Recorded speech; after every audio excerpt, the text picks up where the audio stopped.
Hey filmmakers, today I want to talk about how to come up with great stories.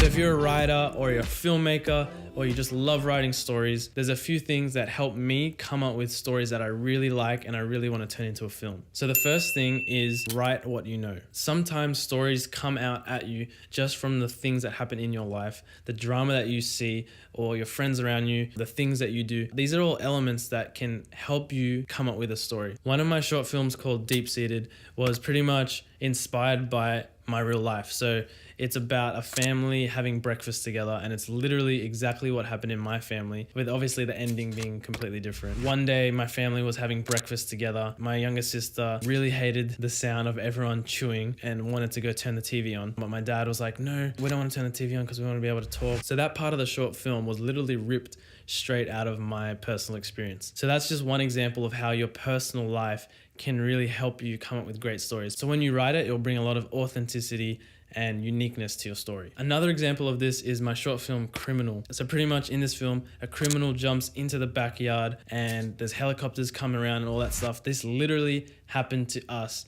One day my mom ran in to the living room and was like, there's a man in the backyard. My dad went around the corner and actually talked to this guy while there's police helicopters hovering over our house. The guy was saying like, don't tell him I'm here, please don't tell him I'm here. And my dad was just like, there's nothing I can do, they already found you.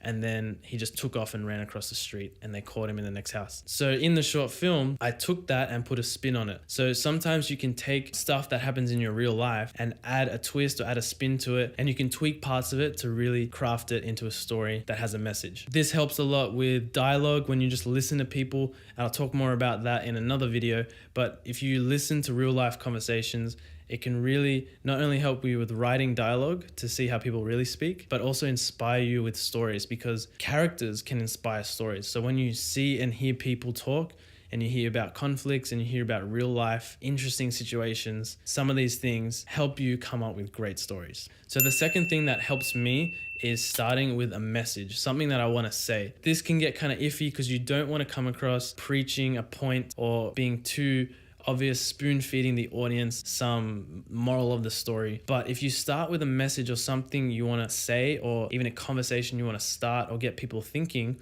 if you have a purpose behind your story, it helps you start writing. You can start coming out with characters that have that conflict riddled into their character. And then you can come up with another character that conflicts with that character.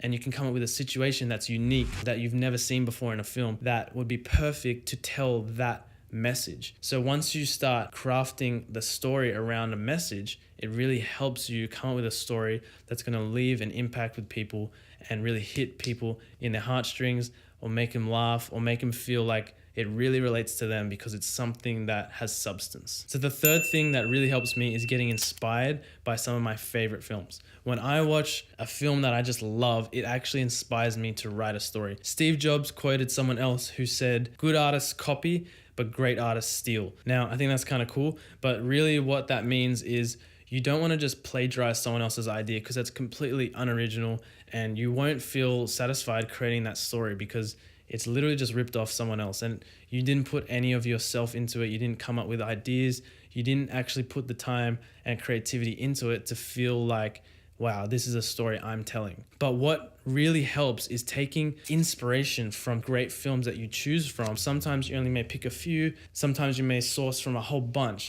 But if you pick some really great elements from these films that you like and you can translate that into something that's real for you, when you're writing, you're going to actually not copy them, but you're going to have your own voice come through with something that's inspired by great stories. That works with a lot of other things like writing, shooting, music, all that stuff. You can get inspiration from other artists who are smashing it, and that's your taste because you like that. You can take that and pick and choose parts, put together something new that is actually you contributing with your own voice, telling a new story. So those are 3 fire tips on how to come up with great stories. There's probably a bunch of other ways I could mention, but these are the top 3 that came to my mind that helped me personally come up with great stories. And yes, I'm being kind of biased saying my stories are great, but I wouldn't make my films if I didn't like the stories. So I hope you're making films that you like the story, you actually think it's worth creating, you think it's worth telling, and you think it's worth people's time. With that, I'm gonna let you go write new stories, come up with new ideas, make something very unique. Don't copy a cookie cutter strategy. Don't feel like you have to be exactly like someone else, but write something, put your spin on it, and let people hear it or watch it if you turn it into a film. Or if you write a script, let people read it. Subscribe for more videos, tips, and how-tos from me. Subscribe. Did I already say that? All right, I'll see you next week.